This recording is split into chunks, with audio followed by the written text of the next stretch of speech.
It is the night of the 14th of April, 1865. In Ford's Theatre in Washington, D.C., a play, Our American Cousin, is being staged. Laughter fills the auditorium as a joke about the manners of society is uttered by the character Asa Trenchard, played by the actor Harry Hawke.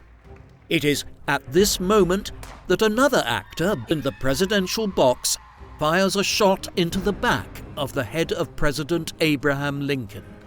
Chaos erupts in the theatre, and the actor escapes the Capitol on horseback, while 9 hours later at the nearby Peterson House, the president passes away.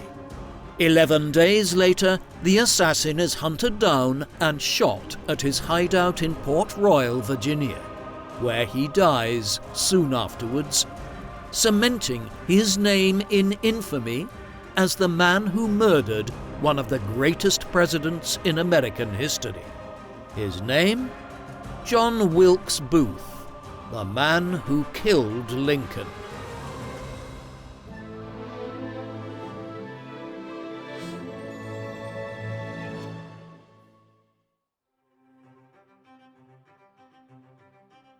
The man known to history as John Wilkes Booth was born on the 10th of May, 1838, on a farm near the small village of Bel Air, located about 27 miles northeast of the city of Baltimore in the state of Maryland. His father was Junius Brutus Booth, a British-born actor who hailed originally from St Pancras in central London. Junius was a talented, though eccentric actor, whose unpredictable and wild behaviour over the years was fuelled by his alcoholism. He was born in the English capital in 1796 into a middle-class family. His father, Richard, John's grandfather, was a lawyer. Despite all of Richard Booth's efforts to get Junius to proceed with a traditional line of work, Junius was wayward and developed an interest in acting. He also appears to have fathered his first illegitimate child in 1811 when he was just 15 years old. The resulting legal case and efforts to get him to recognize the paternity of the newborn was partly responsible for Junius's flight to the Low Countries as part of a travelling acting troupe. After spending a period of time living in Brussels, he returned to London in 1814 alongside Marie-Christine Delannoy, a woman he met in the Belgian city and whom he eventually married. Junius continued acting in London and developed a substantial reputation for his abilities after a performance in the title role of Shakespeare's Richard III was well received in 1817. He decided to leave England in 1821, touring France and the Caribbean islands, before finally settling in the United States. During the 1820s and 1830s, he was a major presence in American theatre, one equally renowned for his captivating performances as he was for his puerile pettiness. When fully focused, he was an accomplished performer, but when demotivated or irritated, he mumbled his lines, annoyed his audience, left the stage mid-performance, and sometimes didn't even show up on the night. In fact, by the time his infamous son was born, Junius had already shot a man in the face, attempted to end his own life 3 times, and been sent to prison in 4 different states. Actions had branded the Booth name with a notorious troublemaking reputation. Interestingly, historians have uncovered details of Junius writing letters to the controversial American President Andrew Jackson, in which he threatened to kill the leader of the country. It is assumed Junius was drunk when he composed these, and he later renounced his threats under questioning. John's mother was Mary Ann Holmes.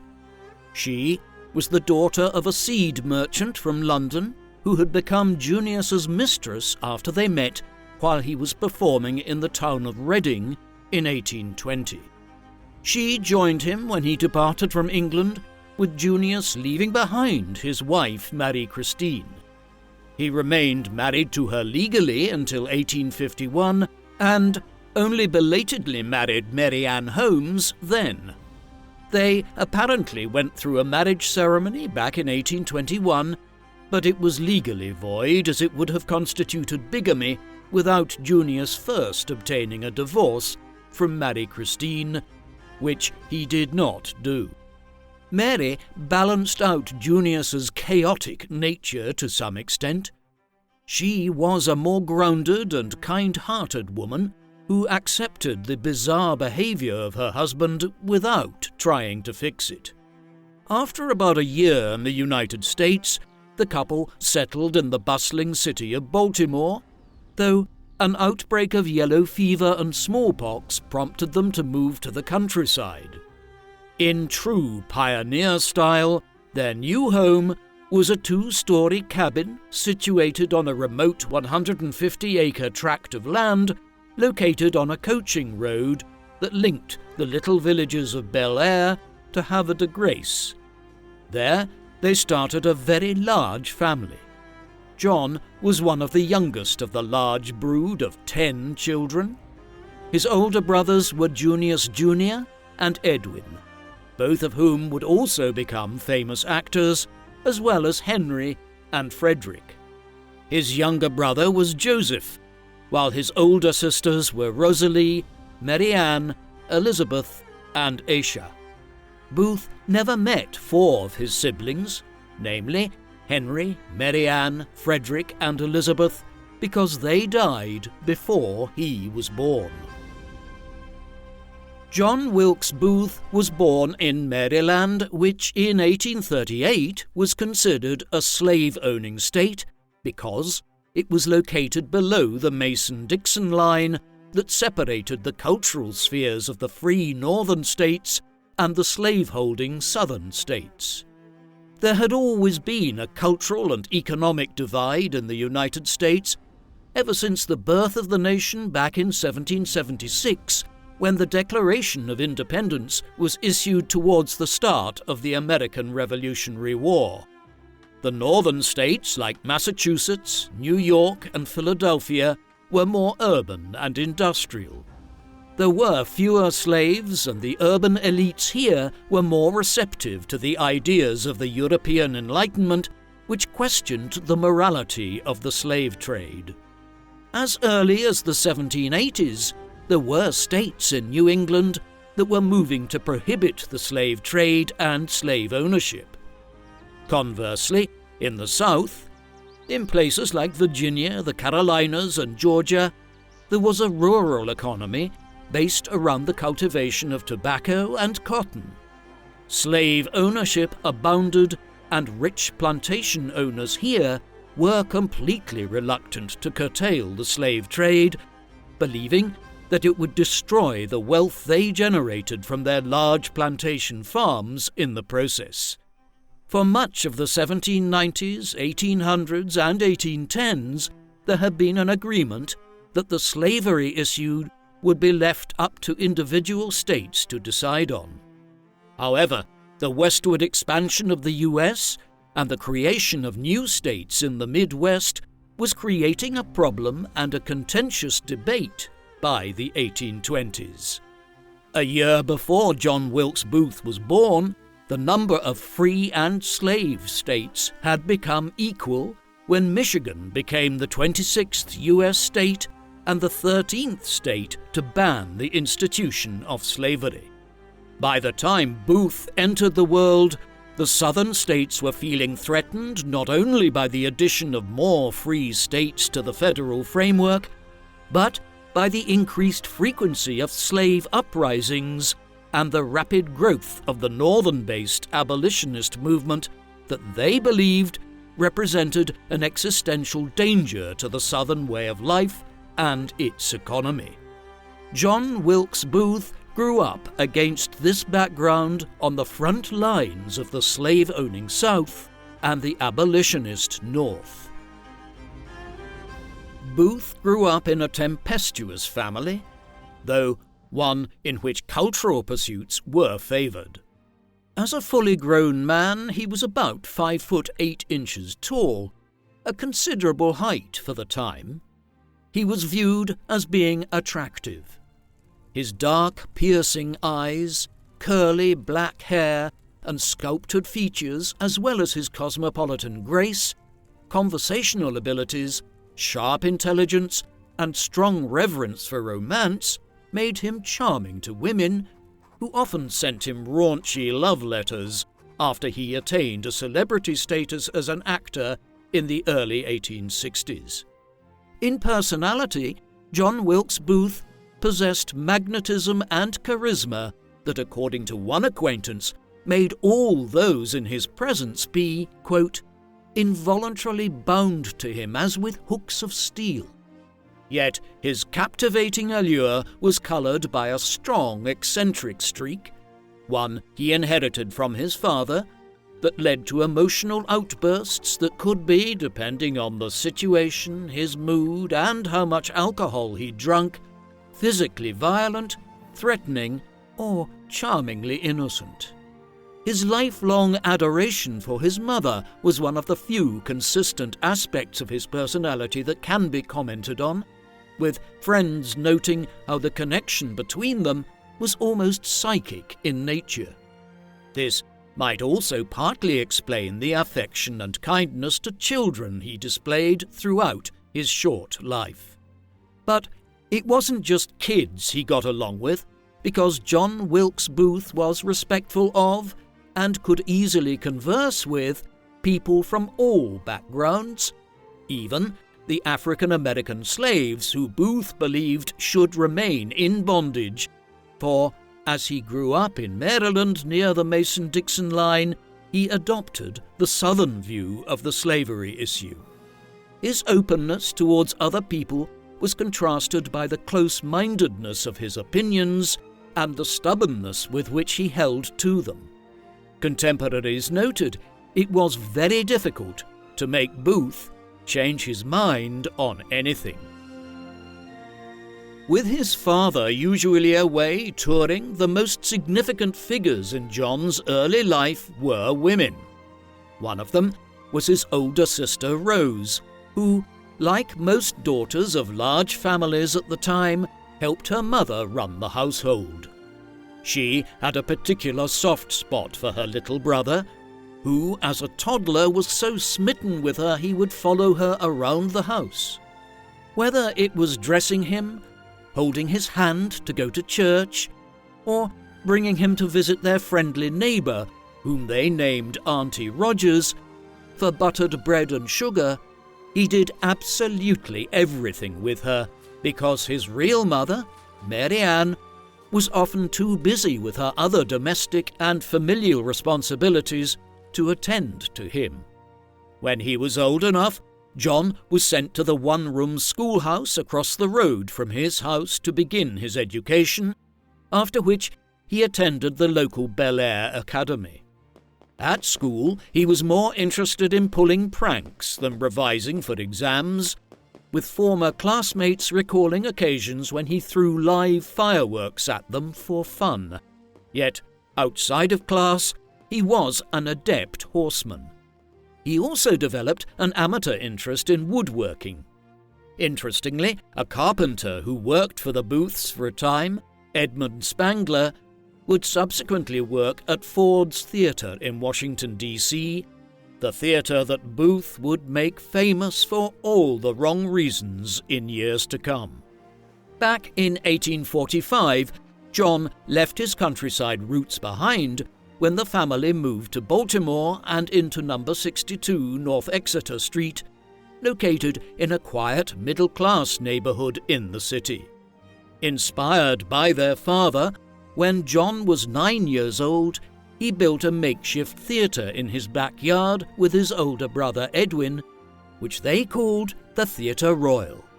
Featuring a bed quilt for a curtain and candles for lighting, it was here that he, like several of his siblings, would start to develop a love for their father's profession.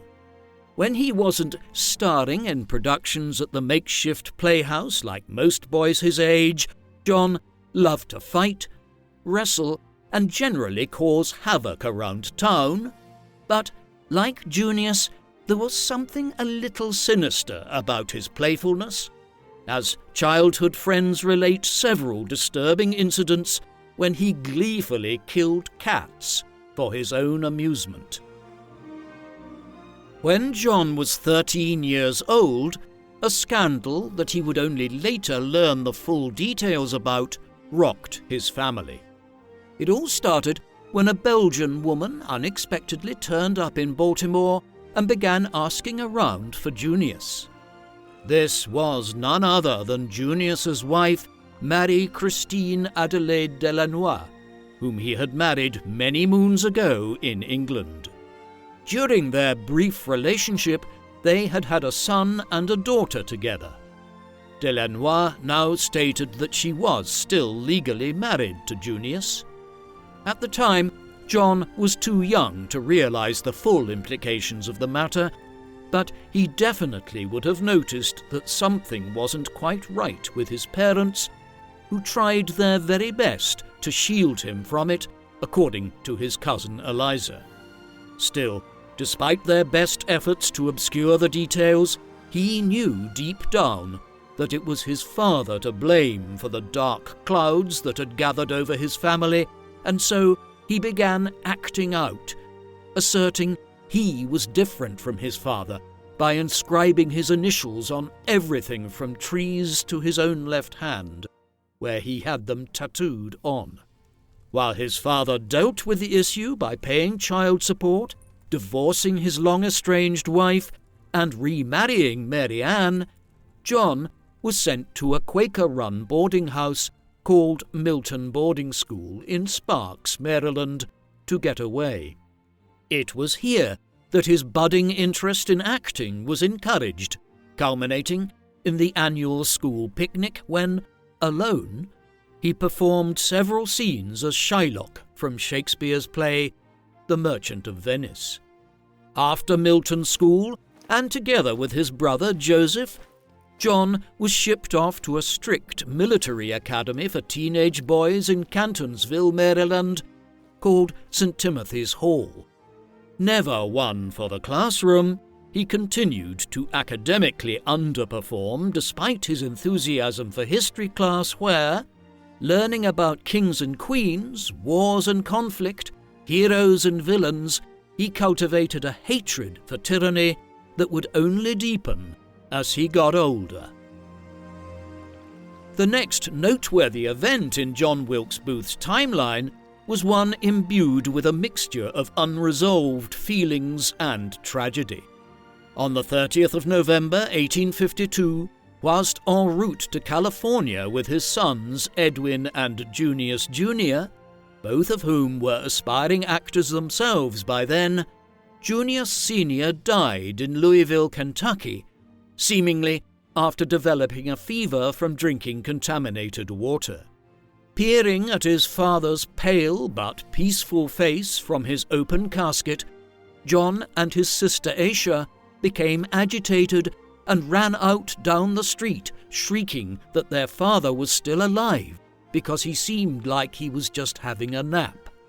A doctor came along and assured them he was dead. Booth would express the trauma he felt in that moment when later sharing with a friend how he found it extremely distressing to see dead bodies. With the death of the breadwinner of the family, the Booths were now forced to make several difficult financial compromises. The construction of Junius and Mary Ann's new countryside residence, Tudor Hall, which was located right next to their old log cabin, and which they had intended to pay for with Junius's considerable earnings from his acting career, was temporarily halted. The townhouse in Baltimore was put up for rent, and the fields around John's rural boyhood home were tilled into farmland. At a stroke, the family went from upwardly mobile urban dwellers to struggling farmers working the fields to make ends meet. John had to abandon his studies to become a farm manager. At the same time, away from the stresses of his new day job, which involved managing a group of white farm labourers, John was becoming increasingly politically conscious. Waves and waves of immigrants were moving into Maryland, many of them Irish men and women who had begun arriving because of the terrible potato famine which had struck Ireland and much of Europe in the second half of the 1840s. Others were coming in growing numbers from places such as Scotland and the European continent, aided by the advent of the steamships that had greatly reduced the length of Atlantic travel, while the acquisition of vast amounts of new land out west following the Mexican-American War of 1846 to 1848 had convinced poor Europeans that a better life awaited them in America. The growing levels of migration stoked fears that foreigners were taking over the United States. It was this perceived threat that turned John into an ardent defender of the rights of American-born citizens. Consequently, in 1854, he would contribute to the campaign of anti-immigration champion Henry Winter Davis by volunteering as a steward and banner-bearer at his rallies. Things went on like this for a while, until John's older brother Edwin finally returned from a 4-year odyssey that had taken him from California to Hawaii and even to Australia and back again. Taking over responsibility and seeing how poorly the farm was doing, he elected to sell their animals, put the farm up for lease, and moved back to the Baltimore townhouse. Sick and tired of being a farmer, John agreed with Edwin's interventions and gladly handed over the running of affairs to his brother. This finally enabled him to pursue his real passion. The previous year, he had made his professional stage debut in Richard III as the Earl of Richmond at the Baltimore Theatre, the same play that his father had won acclaim for playing the role of the king back in London in 1817. Following his own performance, John was desperate for more acting work and more acclaim. And so, packing up his things and saying goodbye, John Wilkes Booth took the road north to Pennsylvania to reunite with one of his childhood co-stars at the Theatre Royal, Jack Sleeper, who was now the lead comedian at Arch Street Theatre in Philadelphia. In the summer of 1857, John Wilkes Booth arrived in Philadelphia, where his friend, just as promised, had set him up in advance with a regular professional gig as a member of the Arch Street Theatre Acting Company. Changing his stage name from Booth to J.B. Wilkes to obscure his connection with his father, a figure who, while successful, had also been notorious, over the next 3 years John appeared in multiple productions in the city. He began with minor roles involving only a couple of lines, and was eventually given a couple of short speeches for a drama called The Play. However, this did not get off to the greatest of starts. On 3 consecutive nights, John was booed by the audience after messing his lines up. For a man whose goal was to become a respected and celebrated actor, Booth was not amused by these errors in the slightest. They embarrassed and discouraged him in his difficult first season, which rather mercifully ended for him in June 1858. Nevertheless, refreshed and refocused after a family vacation to Niagara Falls, he returned to Baltimore and took a job with the Holiday Street Theatre, where he greatly impressed, starring alongside his brother Edwin in another showing of Richard III. Edwin was already emerging as one of the greatest actors of the American stage in the 19th century, and was able to get John a more minor role in the production. John's work would eventually bring him to Richmond, Virginia, where he was signed by the Marshall Theatre, paid his highest salary yet, and given the chance to work alongside some of America's most popular entertainers in bit-part roles. Off the clock, the charismatic Booth ingratiated himself in polite society by becoming friends and partying with the city's leading citizens and tastemakers.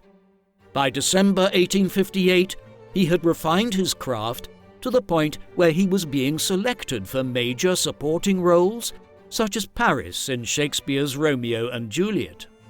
In May 1859, aged just 20, John stole the show as Shakespeare's Othello in the last production of the theatrical year before the summer break, marking the first time he was given the responsibilities of a leading man. Having got his name on the bill, Booth returned in late summer for his second year with the Marshall Theatre. There, he took up residence in an hotel that banned all forms of liquor. This was in an effort to curb his already growing penchant for alcohol, something which he had inherited from his father.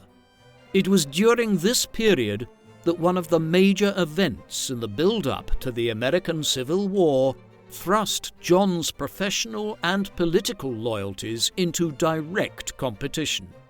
On the 16th of October 1859, the abolitionist John Brown and a small band of devout followers took over a government armory at the small Virginian town of Harper's Ferry, where they took hostages in an attempt to free the slaves that lived there.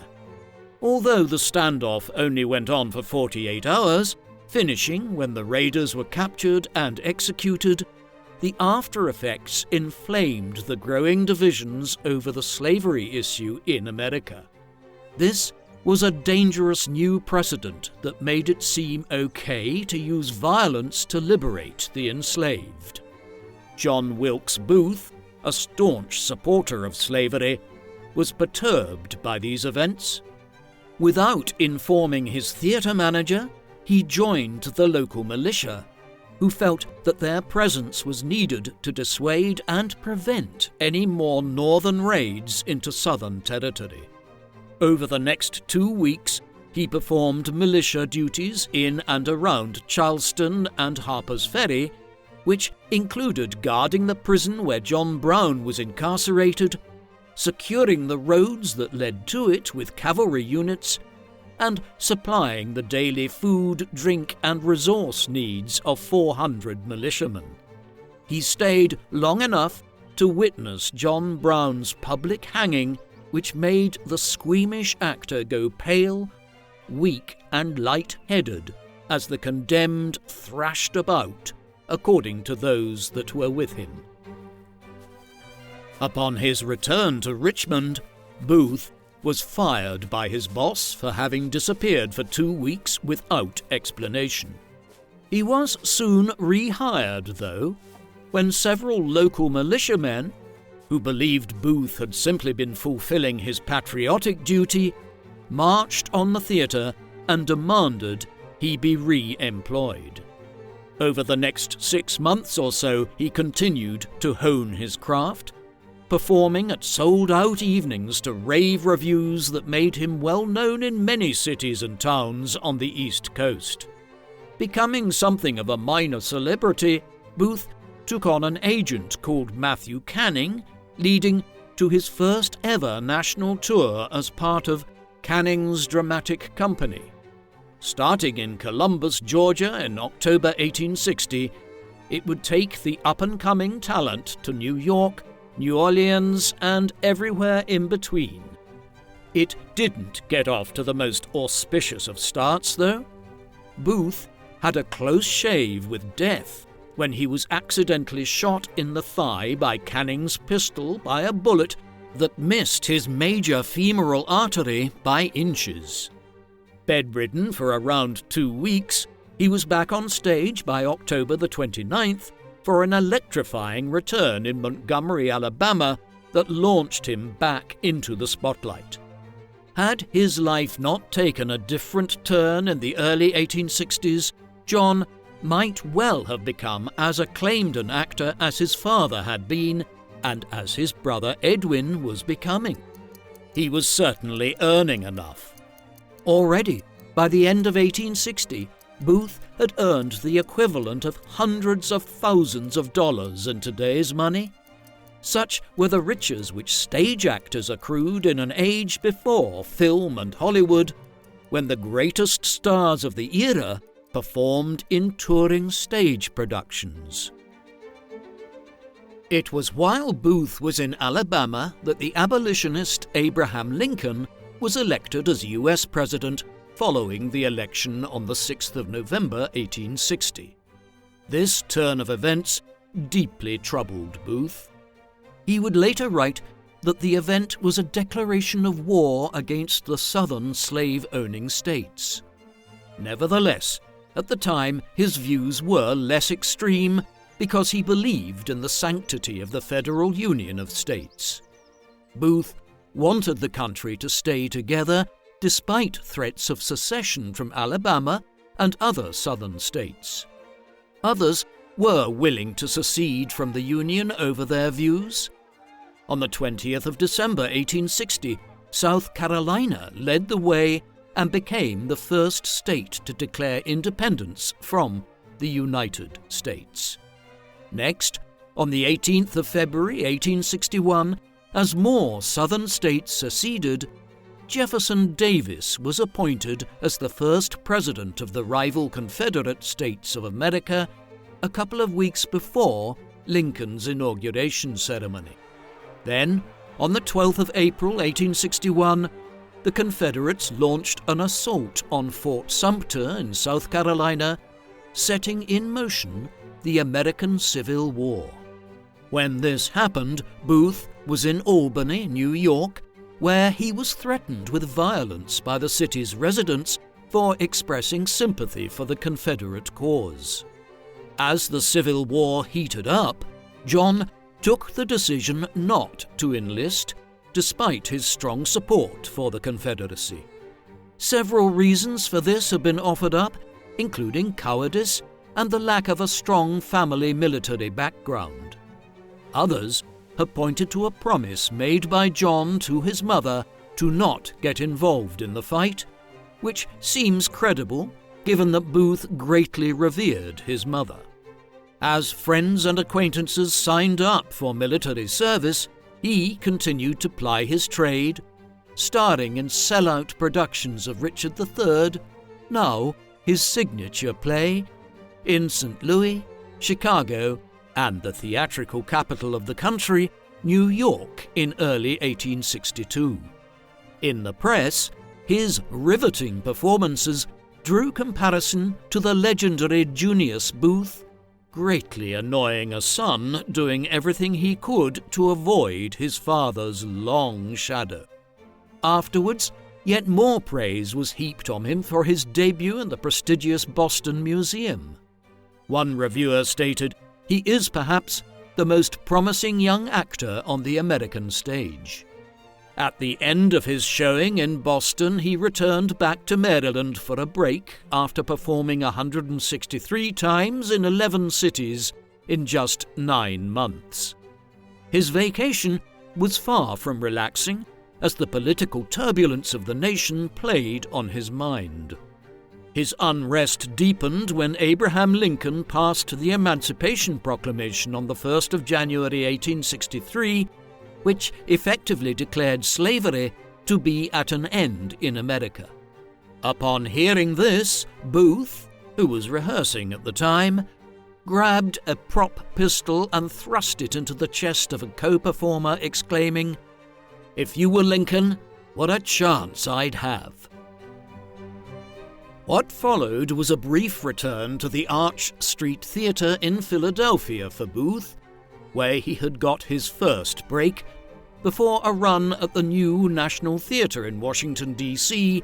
in April 1863, which was a couple of blocks from the White House. During one of these evenings, President Lincoln's 10-year-old son, Tad, was in attendance. After the show, he even went backstage to meet the leading man. 6 months later, at the newly opened Ford's Theatre, Abraham Lincoln laid eyes on his killer for the first time when he sat in a box watching a performance of The Marble Heart on the 9th of November 1863.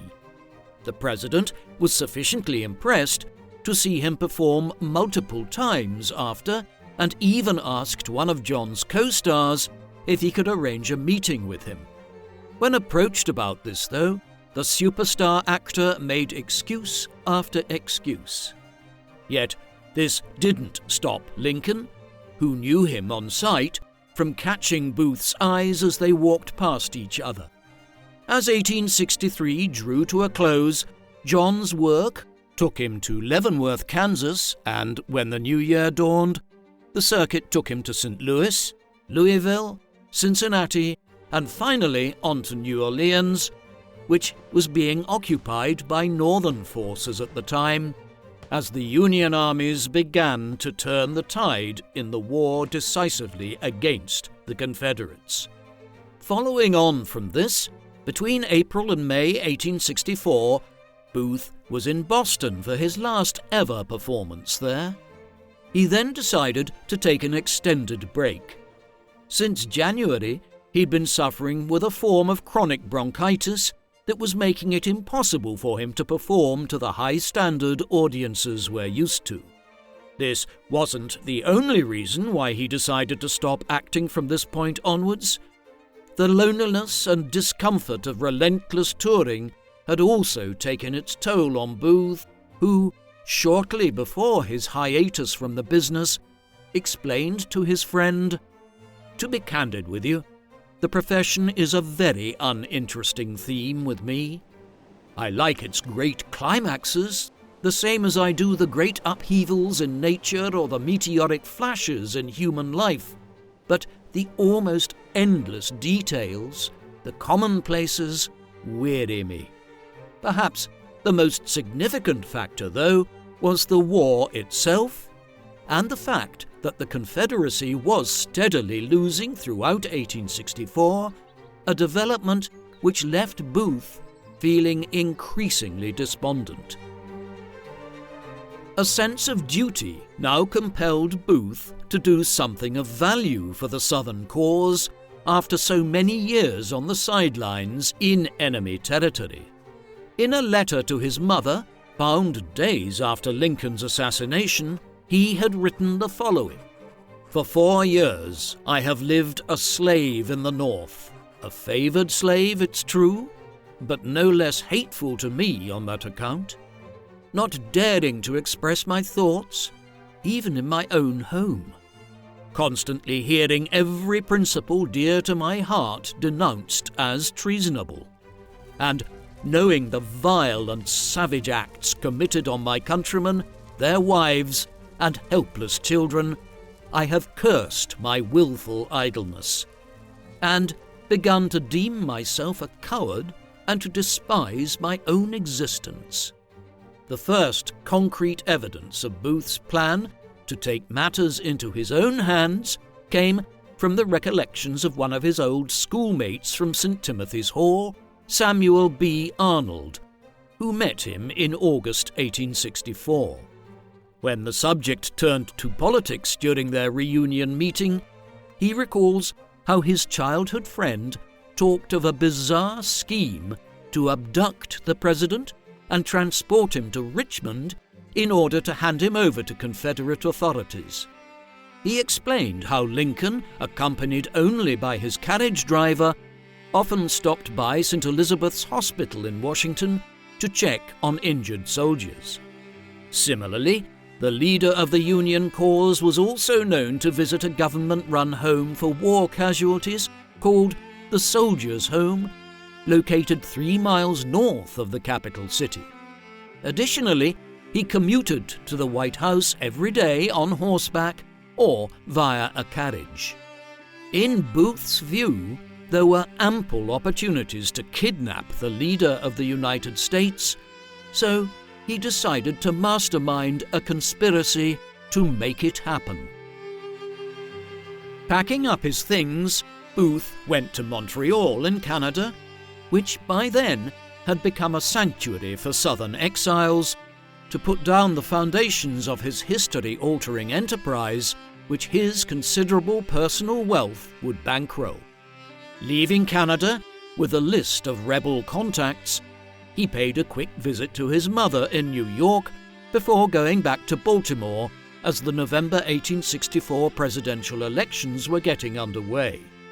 Lincoln's historic re-election compelled Booth to set up shop in southern Maryland, a relatively isolated hotbed of resistance where slavery had been long established and where he made contact with an underground movement made up of pro-Confederacy doctors who, because their jobs demanded they travel at odd hours in the night, meant they could conceal their revolutionary activities fairly well. It was through one of these physicians, Dr. Samuel A. Mudd, that Booth acquired horses and learned the best way to get across the Potomac that separated Washington, D.C. from Maryland without arousing suspicion. With his business concluded, in late November, John travelled to New York to keep a promise he'd made to his brother. On the 25th of November 1864, alongside his actor siblings, Edwin and Junius Jr., he appeared in a star-studded performance of Julius Caesar at the Winter Garden Theatre to celebrate the 300th anniversary of William Shakespeare's birth. It would be the only time in his life that Booth would share the stage with both of his actor brothers, and, by all accounts, it was a night to remember, with one critic writing, "So great was the crowd that a strong force of police had to be sent for to preserve order and force everyone back into line." Afterwards, apart from 2 private performances for friends in 1865, he would never take to the stage again as his mind turned to the Lincoln problem. Purchasing weapons in the North, including knives, pistols, and carbines, Booth journeyed back to Charles County in Maryland and linked up with Dr. Samuel Mudd, who introduced him to a man who could get the ball rolling. Thomas Harbin was the Confederacy's chief spy in southern Maryland, and by the end of their first meeting, he'd been convinced to get on board. The plot began to be fleshed out in room 84 of the National Hotel in Washington, D.C. on the 23rd of December 1864, where the earliest meeting between Booth and John Surratt, a Confederate courier who clandestinely transported people across the Potomac River, took place. Booth revealed to him that he was planning to kidnap Lincoln while he watched a play at Ford's Theatre, a former workplace he knew well, and then deliver him to the Confederate capital in Richmond, Virginia. A Confederate patriot, Surratt agreed, and from then on he allowed the conspirators to use the boarding house ran by his mother, Mary Surratt, as a secret meeting place.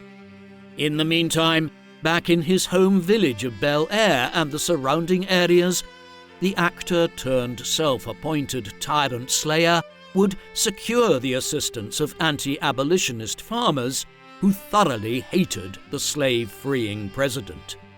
By January 1865, the weapons Booth had bought had been smuggled into Washington, a buggy intended to spirit Lincoln away had been purchased, and 3 boats which it was planned the abduction crew would use to cross the Potomac had been secured as part of a sophisticated plot that now involved dozens of conspirators in one form or another.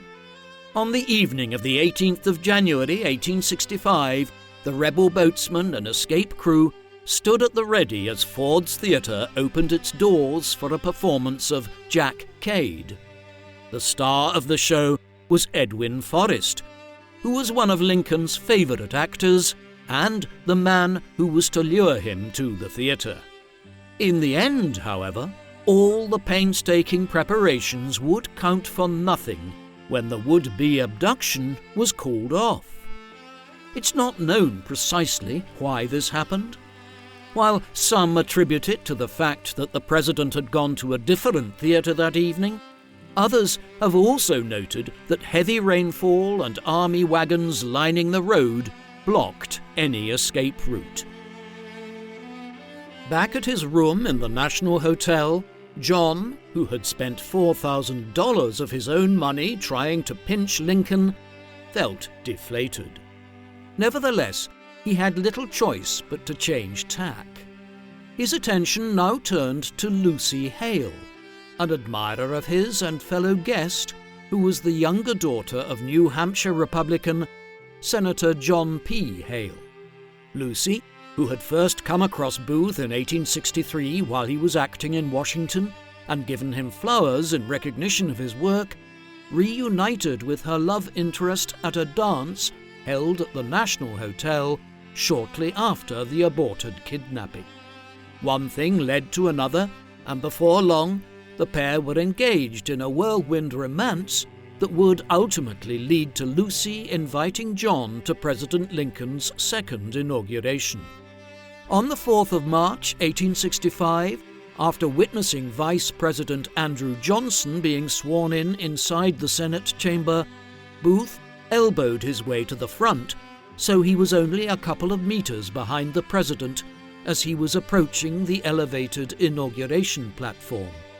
Face to face of the security line, he aggressively broke through it in an effort to join the group who were directly behind the president-elect, with one officer recalling how his resistance was so determined that he succeeded in dragging me from the line and at one time broke loose from my grasp. Almost immediately, though, he was accosted by security guards and thrown back into the formless mass. Later on, he would express regret for not doing the deed there and then when he told a friend, "What a splendid chance I had to kill the president on the 4th of March." His behavior at this seminal event would be considered so odd that some believe Lucy Hale, at the urging of her concerned family, broke things off the next day because of it. The fling, however, may have just come to a natural end because her diplomat father was moving his family to Spain.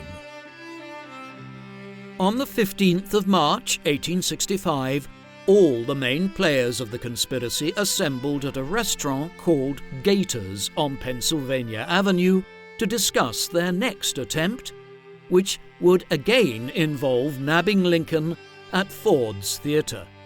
Plans to handcuff him there and take him away were immediately shot down by Booth's former schoolmate, Samuel B. Arnold, for being unrealistic, given the substantial security presence that would surround their target. Annoyed that he was finding fault with nearly every suggestion, Booth and Arnold nearly came to blows over their disagreements. Frustrated and angry at the conclusion of the meeting, Booth would be the first to entertain the idea of killing Lincoln, an option which, while more drastic, was logistically simpler to achieve than kidnapping the president. Booth stated, "Well, gentlemen, if the worst comes to the worst, I shall know what to do." Seeing how the comment had seriously alarmed those at the gathering, he quickly U-turned, blaming the utterance on too much champagne. Despite murmurs of murder, at the end of the meeting the abduction scheme was still on the cards, and so John sent his South Maryland contact, Dr. Mudd, a trunk full of potted meat, sardines, crackers, brandy, and toilet accessories to prepare for the arrival of their illustrious prisoner and create the idea that he was still fully intent on kidnapping, not killing, the president. Now all that was left to do was to identify another opportunity, and that came when he heard that Lincoln was to visit Campbell Hospital, a military medical facility on 7th Street in the north of the city, whose amateur acting club was putting on a show for the Commander-in-Chief on Friday the 17th of March, 1865. After doing some reconnaissance early in the day on the 17th of March near Campbell Hospital, Booth gave the order for his accomplices to organise themselves for the kidnapping later that day, but this new attempt at abduction also proved abortive, as it was soon learned that Lincoln had cancelled his appearance at Campbell Hospital. In a great twist of irony, he had instead gone to the very hotel, the National, where John was staying to make a speech. Rushing back to his accommodation throughout his entire address, the actor's friend observed that Booth's face was the very embodiment of tragedy, every feature distorted into one of the most demoniacal expressions I have ever seen on the face of a mortal on or off the stage. After being turned away by security again for trying to approach the president's carriage, John and his disappointed henchmen gathered and decided to go their separate ways for the time being. When another attempt to get Lincoln at the Ford's Theatre failed on the 29th of March, the ringleader was so low he told his minions he was giving up on the undertaking entirely. Of course, subsequent events would prove this was nothing more than a throwaway comment. Booth's path to infamy began on the 8th of April when he checked back into the National Hotel in Washington, D.C., before heading on to the Surratt boarding house. There, he lamented the recent Confederate military defeat in Richmond by getting drunk. The Civil War was coming to an end, and Booth's kidnapping plan now seemed increasingly implausible. By this point, John, who had been experiencing episodes of irritability, random mood swings, and bouts of silence, as well as tiredness and fatigue, was displaying telltale signs of depression that were only exacerbated by the news of Confederate General Lee's surrender on the 9th of April following the fall of his Virginia headquarters. On the evening of the 11th, Booth was in the audience when Lincoln, freshly returned from triumph in Virginia, addressed the nation from a second-story window of the White House. As he emerged out into the open, Booth had urged one of his accomplices to shoot the president there and then, but he had refused on the grounds that it was too risky. The speech would be the straw that broke the camel's back. During it, the president gave hints that he was going to grant voting rights to the black soldiers that had helped the Union win the war. This awakened something dark inside Booth. "We're all slaves now," he would quip to his friend Harry Ford the next day in the box office of Ford's Theatre, as the whole of Washington, D.C. was vivified by fireworks and parties celebrating the impending end of the American Civil War, which was all but over, except for isolated pockets of resistance further out west in Tennessee and other states. On the morning of the 14th of April, John sprang into action when he was informed by Harry Ford that Lincoln was going to be attending Ford's Theatre that night in the large state box. The weapons he had secretly stockpiled at the Surratt boarding house were readied, a horse from a stable near the National Hotel was rented, a letter of justification was composed, and at 8 p.m. key members of the victorious Union government were assigned as targets. While Booth dealt with Lincoln, another conspirator, Lewis Powell, was to take out Secretary of State William Seward at his residence. George Atzerodt, a devoted Confederate who'd been recruited some months prior, was tasked with killing Vice President Andrew Johnson in his room at the Kirkwood Hotel. At 10:10 p.m. that night, bedecked in a finely made slouch hat, and a dark business suit that concealed a single-shot pistol and a large Bowie knife, John Wilkes Booth entered Ford's Theatre during the second intermission and proceeded towards the doors of the presidential box. Flashing a visiting card that bore the name of a well-known figure, the assassin was granted entry to the corridor that led to Lincoln. Closing the door behind him, he retrieved a wooden plank he had hidden previously and wedged it against the door to block access before walking the short distance to the two doors that opened up into the state box.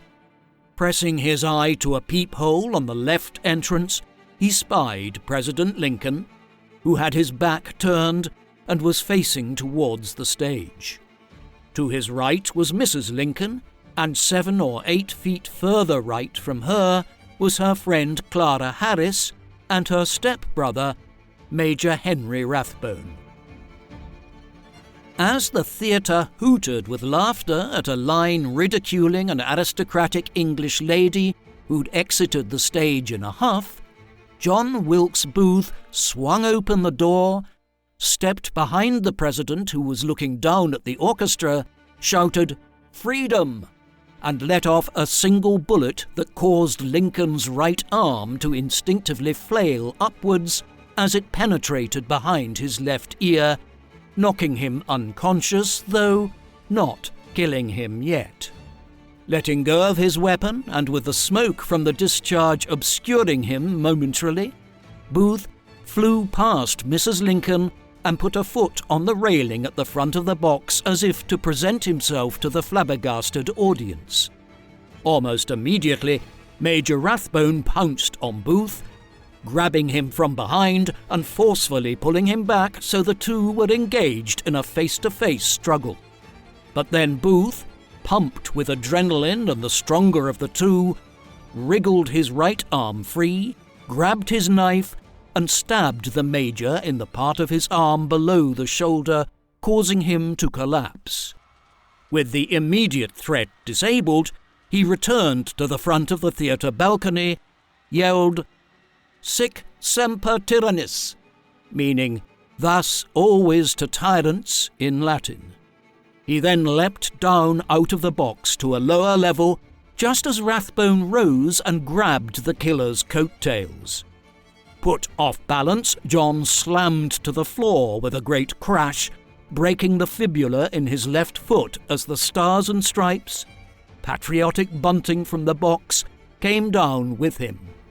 Luckily for him, though, his injury did not leave him immobile, so he got up and rushed away while the audience, believing the events they had just witnessed were all part of the production, either murmured quietly or sat in confused silence. Reaching centre stage unimpeded, he turned, shouted, "The South is avenged!" and hobbled away as Major Rathbone yelled, "Stop that man!" After passing through the backstage area, he reached his horse. Mounting his steed and bashing the stable hand with the butt of his knife, Booth got the skittish animal under control and rode off just as a trailing audience member caught up to him. Inside, medical assistance was being prepared for the president, but the bullet had lodged in his head and he would never regain consciousness, dying 9 hours later on the morning of the 15th of April. Riding as fast as he could so he could remain ahead of the news, Booth passed a guard checkpoint at the Navy Yard Bridge leading out of Washington without trouble before heading pell-mell to the foot of Soper's Hill in Maryland, which lay just beyond the district line separating it from Washington, D.C. There he met up with another accomplice, David Herold, who was so stunned to hear that Booth had actually gone through with it that he begged him to let him leave and wash his hands of the whole affair. Booth threatened to kill him if he ducked out now, and the duo swapped horses and rode on towards the Surrey boarding house where, after a couple of swigs of whiskey, a carbine gun and a pair of field glasses were picked up for the next stretch of the journey, which was going to be a painful one. The constant rocking motion of the horse was damaging Booth's injured leg, which was getting so unbearable that the murderer cajoled his partner into taking a detour to the house of Dr. Samuel Mudd to get it treated. After rousing the doctor at 4 a.m. and lying to him that he had gotten his leg wound while on a return trip from Virginia, he was fitted with a makeshift brace made from an old hat box which kept his lower leg straight. With his patient resting up at his home, Mudd went into the nearby village later that day, only to learn from a federal agent that they were looking for a man named Booth who had shot the president. Terrified for the safety of his wife and children, when he returned home, Mudd kicked Booth and Herold out. Their next stop was the Rich Hill estate of dyed-in-the-wool rebel and local squire Samuel Cox, who fed them and agreed to hide them in the nearby forest and get them across the Potomac River into Virginia. In the dead of night, the runaways were led to a thicket of pines and were given food and provisions to camp out there, as it was too dangerous to try and cross the river while federal agents were swarming the countryside. They stayed there for 4 days, during which Booth learned from the newspapers that Powell had seriously injured Seward with a knife, while Atzerodt had refrained from attacking Vice President Johnson. On the 22nd of April, a week after the assassination, they crossed the river in the dead of night with some difficulty. Finding a sympathetic farmer, the weakened outlaw rested on a pallet of grass while Herold scouted out a friendly contact for more supplies. By then, George Atzerodt had been arrested by police, and the full details of the plot had been largely pieced together by the government. Lincoln's funeral had even been held.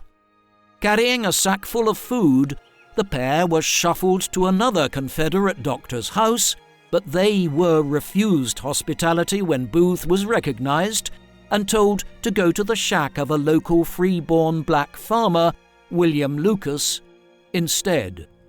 The reluctant Lucas was coerced into letting them stay for the night, as Booth seethed at the fact that he was being refused hospitality.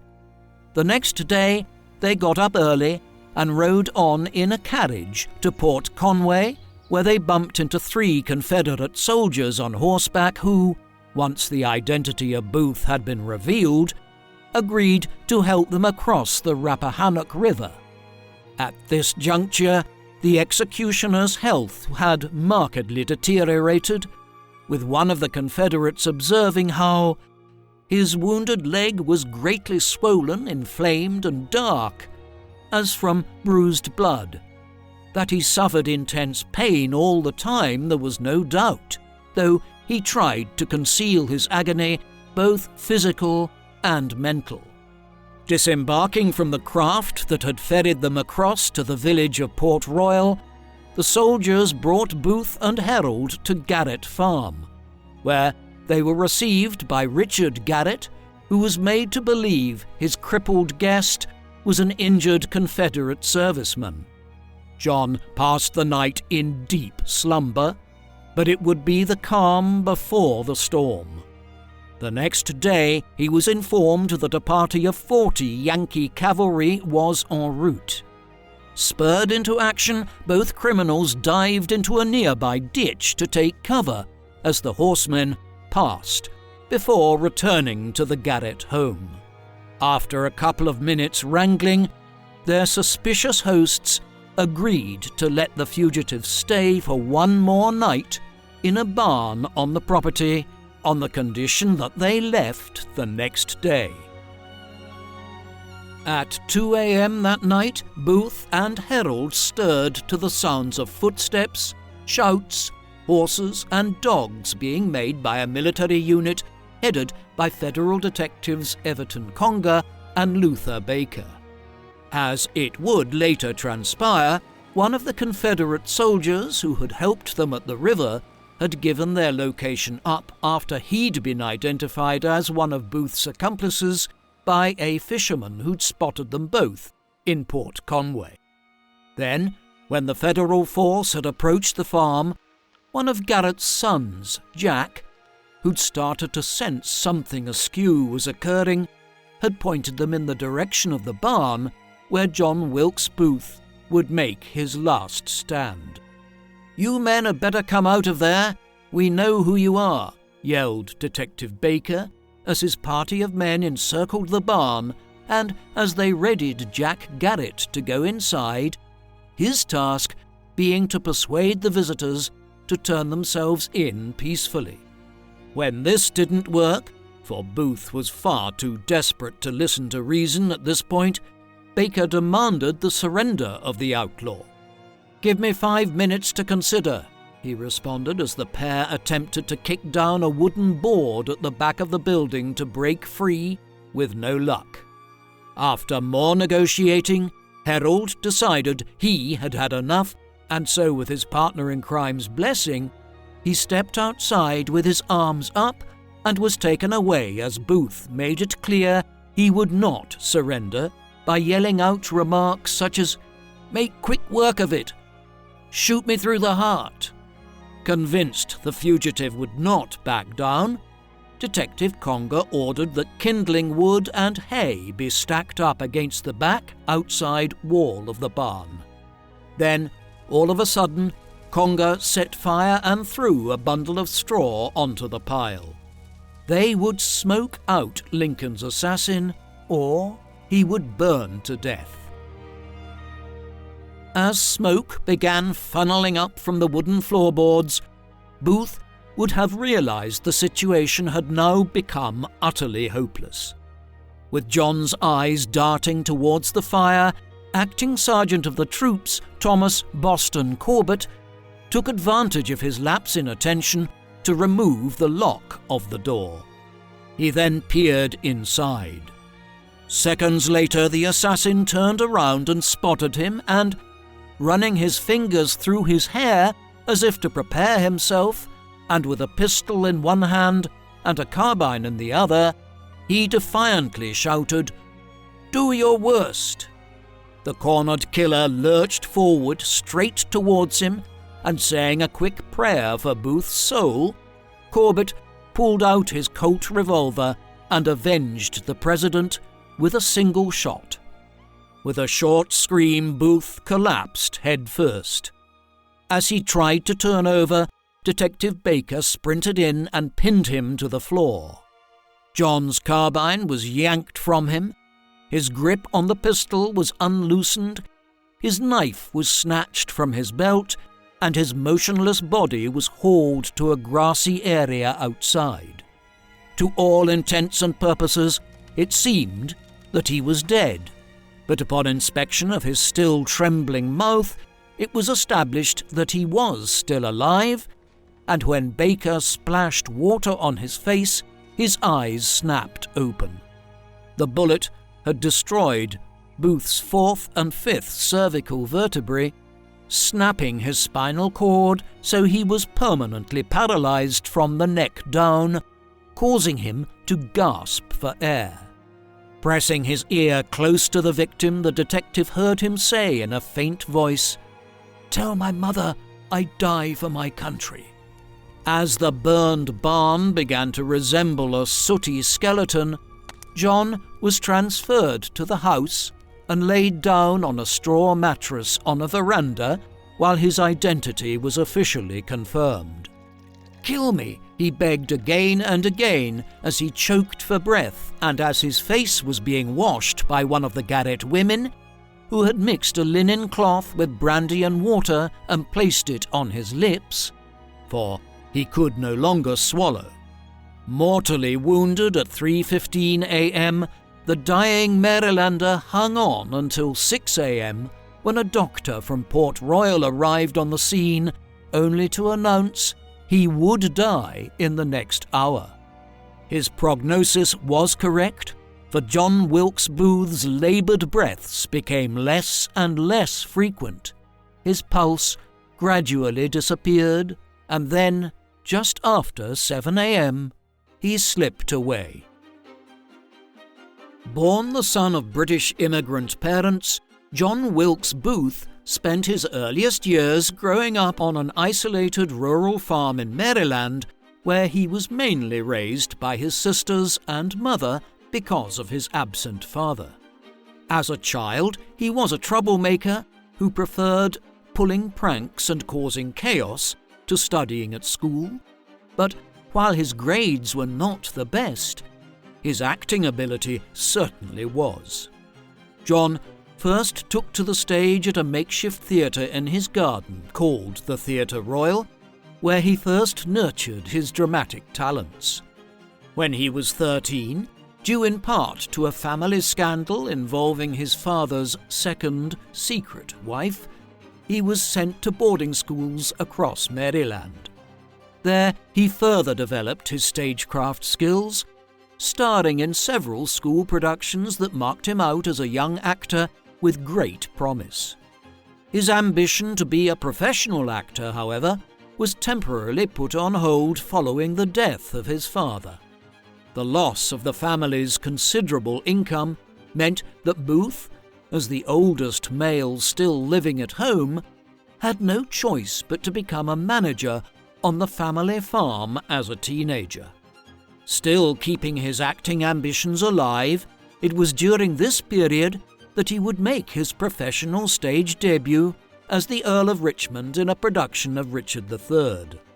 Relieved of his managerial duties on the farm when his older brother returned, John next went to Philadelphia to join the Arch Street Acting Company, where his acting career took off despite a few early hiccups. Given tiny supporting roles to begin with, he made his first performance as a leading man in a production of Shakespeare's Othello in Richmond, Virginia. It was during his astronomical rise to the top that the American Civil War erupted in April 1861. As a Confederate sympathiser, he was ardently pro-slavery. His loyalties lay firmly with the Southern cause. While embarking on national tours and selling out venues, Booth became politically radicalized because he saw Lincoln's abolitionist policies as an attack on the freedom of the Southern states to make their own decisions. Over the next 4 years, as the Confederacy lost ground to the Union, his views became more and more extreme. A combination of his pathological hatred of Lincoln, plus a tiredness of the day-to-day grind, prompted him to quit acting altogether so he could fully devote himself to a task he thought it was his national duty to fulfill. From around mid-1864, armed with contacts he obtained from Confederates in exile in Canada and those under cover in Maryland, he masterminded a conspiracy that at first intended to kidnap Lincoln and deliver him to the Southern headquarters in Richmond, Virginia. What followed were 2 abduction attempts in January and March 1865 that failed when Lincoln did not show up to the location on either occasion. The decision to kill him came about when, at a speech at the White House, Booth was maddened when the president heavily hinted that he was going to give freed slaves full legal and voting rights. Furthermore, the Civil War was coming to an end, and the plan of kidnapping the president and delivering him to the Confederate government in Virginia had become obsolete. Thus, on the 14th of April 1865, Booth infiltrated the presidential box at Ford's Theatre and shot Abraham Lincoln once in the back of the head. Rushing out of the theatre with a mangled leg caused while escaping, over the next 11 days, John and his accomplice David Herold were the subjects of a nationwide manhunt. Early on the 26th of April 1865, John Wilkes Booth was tracked down to a barn in Virginia where, refusing to surrender, he was fatally shot in the neck. What do you think of John Wilkes Booth? Do you think his lifelong desire to be the centre of attention, as a member of a prominent acting family, was perhaps a strong motivating factor in his decision to assassinate President Lincoln? Or was he simply motivated by his opposition to the ending of slavery in the United States of America during the Civil War? Please let us know in the comment section. And in the meantime, thank you very much for watching.